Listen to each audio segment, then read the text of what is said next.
Distinguished colleagues, a very good morning. I'm greatly humbled to have been given the honor of addressing the inaugural session of the International Seminar of Public Policies Against Childhood Obesity and Overweight here in Mexico. This is a truly commendable initiative, and I would like to convey my heartfelt felicitations to you on this occasion. Let me also express my sincere apologies for my inability to attend in person due to pressing, conflicting commitments. I do, however, have full confidence in the participants of the seminar, and I'm sure that you will make this a resounding success. Colleagues, we are witnessing across the globe a growing tide in childhood obesity and overweight, despite the plethora of policies and well-conceived strategies for prevention. To give you a sense of the magnitude, in 2012, more than 40 million children under the age of 5 were overweight and obese. Once considered a high-income country problem, overweight and obesity are now on the rise in low and middle-income countries, particularly in the urban settings. In developing countries with emerging economies, the prevalence of childhood overweight and obesity in preschool children is, in fact, in excess of 30%. We now know that there are more than 30 million overweight children living in developing countries and 10 million in the developed world. We also know that overweight and obesity are linked to more deaths worldwide than underweight. Just to give you an example, 65% of the world's population lives in countries where overweight and obesity actually kill more people than underweight.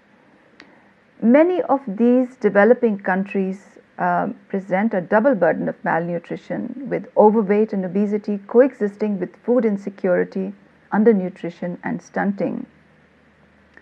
Colleagues, there are significant health risks associated with childhood obesity and overweight, as I am sure you would know. Children who are overweight or obese are at a greater risk of asthma and cognitive impairment in childhood, and they are at a greater risk of obesity in later in life as adults, diabetes, heart disease, some cancers, respiratory disease, mental health, and reproductive disorders when they're adults.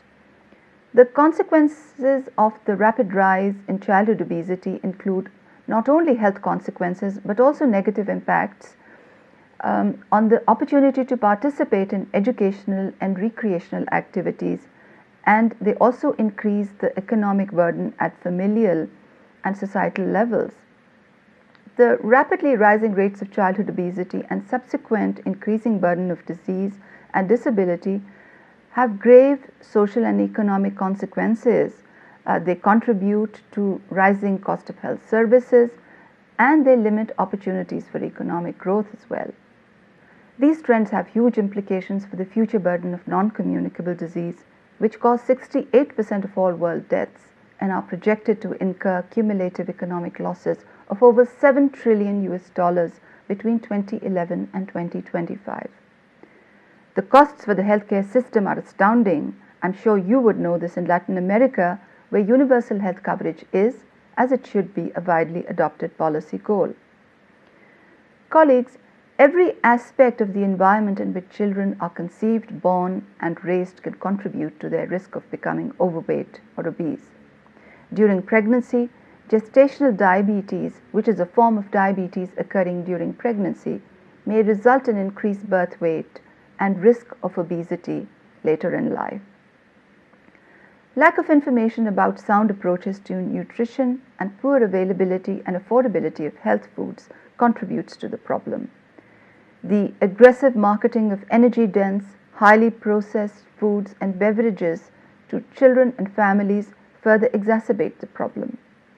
In some societies, long-standing cultural norms, such as the widespread belief that a fat baby is a healthy baby, may also encourage families to overfeed their children.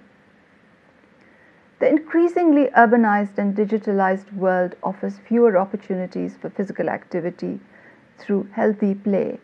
Being overweight or obese further reduces children's opportunity to participate in group physical activities. They then become even less physically active, which makes them more likely to become overweight and obese over time. And this is almost a vicious circle. So, tackling childhood obesity therefore requires a strategic, whole of society approach, encompassing a wide range of sectors, including those that are responsible for food production, for manufacturing, for marketing and retail, maternal health and nutrition, appropriate complementary feeding practices, child health, education and health literacy, play and recreation, and public policy, and the list goes on. There are a wide range of approaches that need to be at play to tackle childhood obesity. These approaches need to be based on sound evidence from social, economic, and clinical sciences. It is also imperative that actions be monitored, results measured, and stakeholders held accountable. Colleagues, ladies and gentlemen, in an effort to better inform and fashion a comprehensive response to childhood obesity, the Director General of the World Health Organization, Dr. Margaret Chan, has established a high-level commission on ending childhood obesity, comprising 15 accomplished and eminent individuals from a variety of relevant backgrounds, to strengthen the scientific evidence base for action, to encourage all stakeholders, and to create awareness and build momentum for action to address this issue. The Commission will review the science of childhood obesity, understand what is known of potential interventions and strategies that could be applied now. It will consider the role of different stakeholders and recommend actions to be taken. The Commission will recommend how potential intervention should be monitored in different contexts. The Commission will also recommend an implementation plan and assist the Director General in encouraging all parties to work together to address this important and urgent issue. Stakeholders will be held accountable for their commitments and actions on the recommendations of the Commission through an accountability mechanism. Dear colleagues, given the complexity of obesity prevention and the multiplicity of factors creating the obesogenic environment, designing and implementation of policies can no longer be the exclusive preserve of health authorities. While the health stakeholders do have a convening and facilitating role, a multi-sectoral approach offers more sustainable outcomes and opportunities for far-reaching interventions. Implementation of policies and strategies require intersectoral collaboration and regulatory infrastructure, as I am sure you very well understand. As with all diseases of epidemic proportions, defining a comprehensive strategy to combat it requires innovative approaches, including robust and sustainable financing mechanisms. The rising prevalence of childhood obesity, particularly in the low and middle income countries, undoubtedly places an enormous strain on the health systems of these countries. The World Health Organization has consistently called for innovative mechanisms for financing health systems through, for instance, raising taxes on tobacco and alcohol. However, we know that many countries continue to struggle to meet the recommended 15% budget allocation to health. Even in high-income countries, the costs for a comprehensive population-level strategy can be substantial.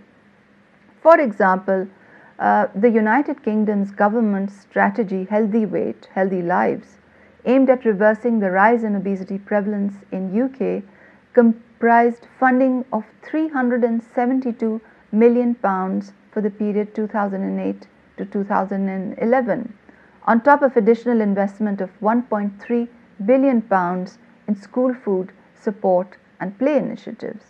So while we acknowledge that resources are needed, it is also worth considering that resources could be generated through public-private partnerships and industry innovations, but transparency and accountability mechanisms must be firmly established first.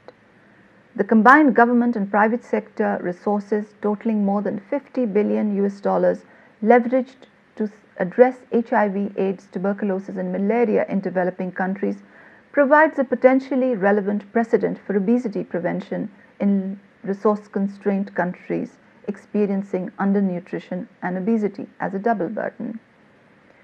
Success is possible when there is a sustained commitment from all relevant stakeholders, as I'm sure you well know. Once again, my very best wishes for this conference and for your efforts in Mexico. I thank you.